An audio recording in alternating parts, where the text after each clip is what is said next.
Hello, and welcome back to Morning Bible. Today we will be reading through Matthew chapter 12 in the New English translation. So let's dive on in. Matthew chapter 12. At that time, Jesus went through the grain fields on a Sabbath. His disciples were hungry, and they began to pick heads of wheat and eat them. But when the Pharisees saw this, they said to him, "Look, your disciples are doing what is against the law to do on the Sabbath." He said to them, "Haven't you read what David did when he and his companions were hungry? How he entered the house of God, and they ate the sacred bread, which was against the law for him or his companions to eat, but only for the priests? Or have you not read in the law that the priests in the temple desecrate the Sabbath and yet are not guilty? I tell you that something greater than the temple is here. If you had known what this means, 'I want mercy and not sacrifice,' you would not have condemned the innocent, for the Son of Man is Lord of the Sabbath." Then Jesus left that place and entered their synagogue.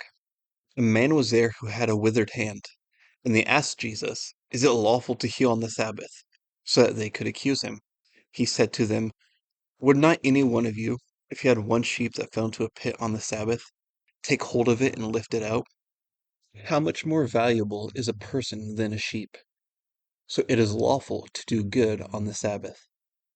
Then he said to the man, "Stretch out your hand." He stretched it out, and it was restored, as healthy as the other. But the Pharisees went out and plotted against him, as to how they could assassinate him. Now when Jesus learned of this, he went away from there. Great crowds followed him, and he healed them all. But he sternly warned them not to make him known. This fulfilled what was spoken by Isaiah the prophet. "Here is my servant whom I have chosen, the one I love, in whom I take great delight. I will put my spirit on him, and he will proclaim justice to the nations. He will not quarrel or cry out, nor will anyone hear his voice in the streets. He will not break a bruised reed, or extinguish a smoldering wick, until he brings justice to victory. And in his name the Gentiles will hope." Then they brought to him a demon-possessed man who was blind and mute. Jesus healed him so that he could speak and see. All the crowds were amazed and said, "Could this one be the son of David?" But when the Pharisees heard this, they said, "He does not cast out demons except by the power of Beelzebul, the ruler of demons." Now when Jesus realized what they were thinking, he said to them, "Every kingdom divided against itself is destroyed, and no town or house divided against itself will stand. So if Satan casts out Satan, he is divided against himself. How then will his kingdom stand? And if I cast out demons by Beelzebul, by whom do your sons cast them out? For this reason they will be your judges. But if I cast out demons by the Spirit of God, then the kingdom of God has already overtaken you. How else can someone enter a strong man's house and steal his property, unless he first ties up the strong man? Then he can thoroughly plunder the house. Whoever is not with me is against me, and whoever does not gather with me scatters. For this reason I tell you, people will be forgiven for every sin and blasphemy, but the blasphemy against the Spirit will not be forgiven. Whoever speaks a word against the Son of Man will be forgiven, but whoever speaks against the Holy Spirit will not be forgiven, either in this age or in the age to come. Make a tree good, and its fruit will be good, or make a tree bad, and its fruit will be bad. For a tree is known by its fruit. Offspring of vipers, how are you able to say anything good, since you are evil? For the mouth speaks from what fills the heart. The good person brings good things out of his good treasury, and the evil person brings evil things out of his evil treasury. I tell you that on the day of judgment, people will give an account for every worthless word they speak. For by your words you will be justified, and by your words you will be condemned." Then some of the experts in the law, along with some Pharisees, answered him, "Teacher, we want to see a sign from you." But he answered them, "An evil and adulterous generation asks for a sign. No sign will be given to it except the sign of the prophet Jonah. For just as Jonah was in the belly of the huge fish for 3 days and 3 nights, so the Son of Man will be in the heart of the earth for 3 days and 3 nights. The people of Nineveh will stand up at the judgment with this generation and condemn it, because they repented when Jonah preached to them. And now Something greater than Jonah is here. The Queen of the South will rise up at the judgment with this generation and condemn it, because she came from the end of the earth to hear the wisdom of Solomon.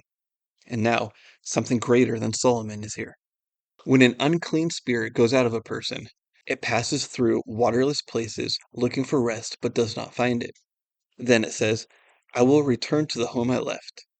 When it returns, it finds the house empty, swept clean, and put in order. Then it goes and brings with it 7 other spirits more evil than itself, and they go on in and live there. So the last state of that person is worse than the first. It will be that way for this evil generation as well. While Jesus was still speaking to the crowds, his mother and brothers came and stood outside, asking to speak to him. Someone told him, Look, your mother and your brothers are standing outside wanting to speak to you. To the one who had said this, Jesus replied, Who is my mother and who are my brothers? And pointing towards his disciples, he said, Here are my mother and my brothers. For whoever does the will of my Father in heaven is my brother and sister and mother. That was Matthew chapter 12 in the New English translation. And honestly, I didn't have any idea what I was going to be expounding on for this episode when I started reading it. I was thinking that I might have to do what I did in the first 2 or 3 episodes and just not say anything. But then it hit me like a truck. And there's one piece that I for sure want to talk about and really dive in on that. And then there's another piece that I want to touch on a little bit. And that's going to be the one that we look at first. So the first one, and I probably won't be spending too much time on this, but it is verse 21. And in his name the Gentiles will hope. And so when I was reading it, I was sort of thinking that I don't know how close to God's will the Jews were actually living 2,000 years ago. Because it's very obvious that God has a plan for the Gentiles. He doesn't make it hidden that he has something in store for them.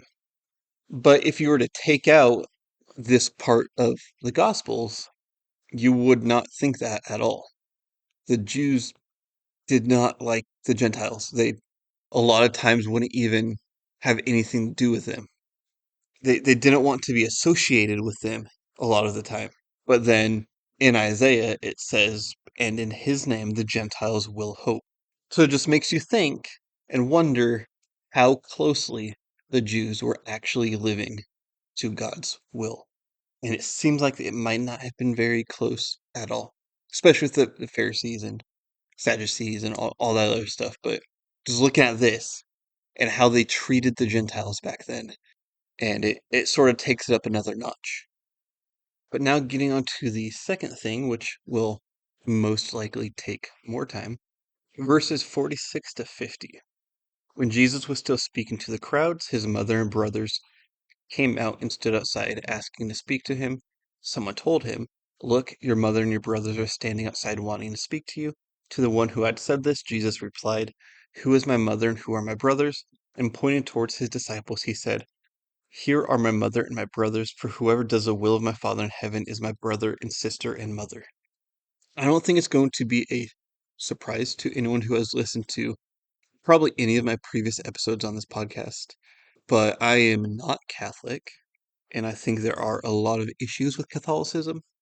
One of the main ones being perpetual virginity of Mary, that she died a virgin, or that Mary is supposed to be this wonderful person that we venerate, not worship, mind you. The word that you have to use is venerate. That she's someone that we're supposed to venerate and have some extremely high regard and esteem for, instead of just someone that did what God wanted her to do and then lived her life. There's no evidence contrary to that, I would say. And this passage, I think, dismantles what Catholics believe about it, or believe about Mary. If Mary was supposed to be this huge figure in Christianity, why would Jesus say, Who is my mother and who are my brothers?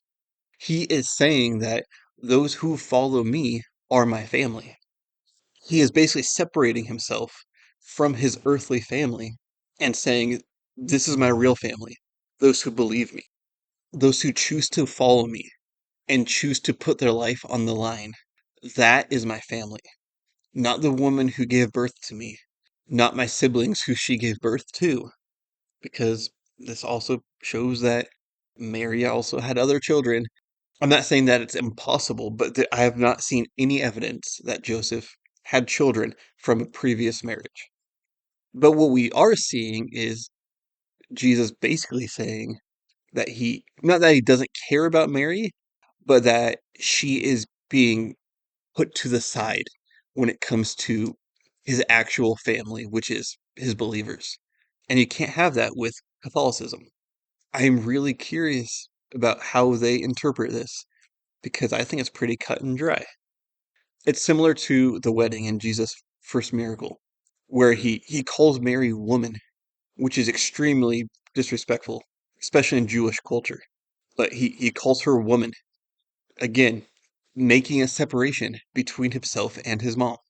It's all really interesting, and I really want a Catholic to tell me how they interpret these things. Because it seems to me that the more you actually look at the Bible, the more the dominoes of Catholicism start dropping. And a lot of this stuff is very new for Catholicism. I used to have a picture saved on my phone that shows when a lot of the Catholic beliefs started. And a lot of the stuff with Mary is in the last 200-300 years or so. So it's very, very, very new. But the church is running with it. And it seems like there's not a lot of pushback from inside the Catholic Church. They're all just taking it. And it's weird.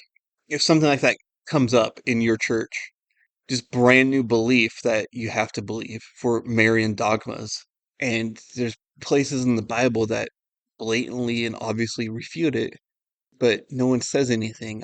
It makes me wonder, why is it a thing? How did no one say anything? How is there not a huge schism every time these things happen? I don't have the answers to those questions. I would like the answers. I would like a Catholic to talk to me about this, maybe on the podcast, but it's interesting to say the least. I know I keep saying that on the podcast, but that's my go-to nice thing to say about stuff. It's interesting. But anyway, I think I've beaten this dead horse enough. This has been Matthew chapter 12 in the New English translation, and tomorrow we will be looking at Matthew chapter 13. And I will see you then.